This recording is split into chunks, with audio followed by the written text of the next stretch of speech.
Deuxième histoire qui m'a touchée, c'est l'élève qui est sauvé par une parole. Donc ça, c'était pareil aux USA dans les années 60. C'était un adolescent qui était au bout de sa vie, qui était isolé, pas d'amis dans sa classe, très seul. On se moquait souvent de lui et ce jour-là, il avait décidé de mettre fin à ses jours. Il a été sauvé par un seul camarade, qu'il a seulement accompagné en lui disant viens marcher avec moi et qui lui a juste dit tu sais, t'es quelqu'un de bien. Des années plus tard, il est revenu remercier cet ami et il lui a dit ce jour-là, tu m'as sauvé la vie. Est-ce que vous vous rendez compte de la force et comment ça peut changer la vie de quelqu'un? Maintenant, imaginez le côté sombre. La méchanceté, à quel point ça peut tuer quelqu'un. C'est-à-dire que si ce jour-là, il était tombé sur une personne encore qui est mauvaise, avec une mauvaise intention, et qui lui aurait dit « t'es vraiment à part, personne te comprend », bah peut-être que cette personne, elle serait plus là aujourd'hui. On ne se rend pas compte de l'impact de nos mots.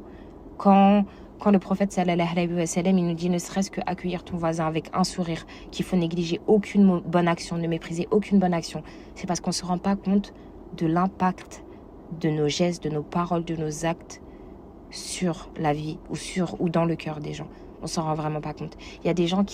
Autant il y a des gens qui blessent et qui dorment très bien et qui ont conscience de ça, autant il y a des gens qui ne savent même pas à quel point ils ont pu faire souffrir certaines personnes.